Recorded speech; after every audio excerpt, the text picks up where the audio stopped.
Hello everyone, চলে আসলাম ছোট্ট একটা মিনি ব্লগ নিয়ে। আর আমরা কিন্তু বাড়িতে চলে এসেছি। আমরা এইমাত্র বাড়িতে ঢুকলাম। মা আমাদের জন্য রাস্তায় দাঁড়িয়েছিল। আমরা ওই ফার্স্ট বাসে এসেছি, তো সেই কারণে মা রাস্তায় দাঁড়িয়েছিল যে কখন আমরা আসবো। আর এখন কিন্তু মা সকালে রান্নাবান্নাটা করছে। তো চলো তোমাদেরকেও দেখাই যে মা কি রান্নাবান্না করছে। তোমাদের সঙ্গে আজকে ছোট্ট একটা মিনি ব্লগ শেয়ার করছি। এই যে এদিকে কিন্তু বাবু একটা কাঁঠাল এনেছিল, তো এখন এটা ভাঙা হয়নি।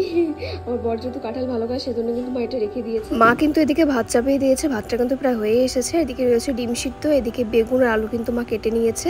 পমফ্রেট মাছ দিয়ে বেগুন আলুর ঝোল হবে। বাবু যে কাঁঠালটা এনেছিল সে কাঁঠালটা কিন্তু এখন ভাঙা হচ্ছে। আর আমরা কিন্তু এখন সকালের খাওয়া দাওয়া করবো, তাই কিন্তু আমি একে একে সবার ভাত বেড়ে নিচ্ছি। তো চলো তোমাদেরকে এবার একটু একে একে দেখিয়ে দিই সকালবেলায় কি কি রান্না হয়েছে। প্রথমে কিন্তু হচ্ছে আলু আর বরবটি ভাজা, তারপরে হচ্ছে পমফ্রেট মাছ দিয়ে আলু বেগুনের তরকারি, তারপর হচ্ছে টক শাক, আর ওদিকে কিন্তু রয়েছে কাঁঠাল। আমরা কিন্তু এখন সবাই মিলে খেতে বসে পড়েছি। আর দেখো বলতে বলতে কিন্তু মা মাসি সকলেরই খাওয়া হয়ে গেছে, এখন শুধু লাস্টে আমিই বাকি আছি। সকালবেলা খাওয়া দাওয়া করে আমি একটু ঘুমিয়েছিলাম, বাড়িতে নেই কারেন্ট, যোকে একটুখানি ঘুম হয়েছে। আর এখন দেখি মা মাংস রান্না করবে, সেজন্য সব গোছগাছ করছে। তা আমি বললাম মাংসটা আমি করে দিচ্ছি, চলো দেখাই। মাংসের জন্য কিন্তু মাসি এদিকে আদা রসুনটা ছুলে দিয়েছে।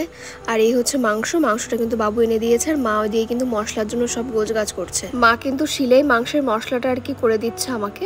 আমি কিন্তু এখন মাংসটা চাপিয়ে দিয়েছি। এদিকে কিন্তু তেলে গোটা গরম মশলাগুলো ফোড়নে দিয়ে পেঁয়াজ আর টমেটোগুলো কিন্তু একটু ভাজা ভাজা করে নিচ্ছি। আর এদিকে কিন্তু এই যে মা মশলাও করে দিয়েছে। রান্না করতে করতে বাইরে এসে দেখি যে হালকা মেঘও করেছে আর ধীরে ধীরে বৃষ্টিও শুরু হয়ে গেছে। আমার মাংস রান্না কিন্তু প্রায় হয়ে এসেছে। দেখো কষানো কিন্তু হয়ে গেছে খুব ভালোভাবে, আলুগুলোও কিন্তু আমি দিয়ে দিয়েছি।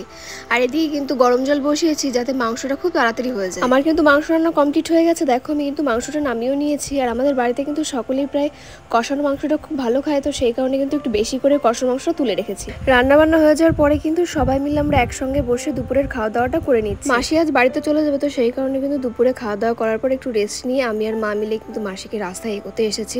রাস্তায় আসার সঙ্গে সঙ্গেই কিন্তু একটা বাস পেয়েছে, তো সেই কারণে কিন্তু মাসি আর রিজু মিলে দৌড়ে গিয়ে বাসটা ধরেছে। এই বাসটা না পেলে কিন্তু বাস আসতে অনেকটাই দেরি হতো, তাই কিন্তু দৌড়ে গিয়ে বাসটাই ধরেছে। তো যাই হোক, আজকের ভিডিও কিন্তু এ পর্যন্তই। দেখা হচ্ছে পরের কোনো ব্লগে।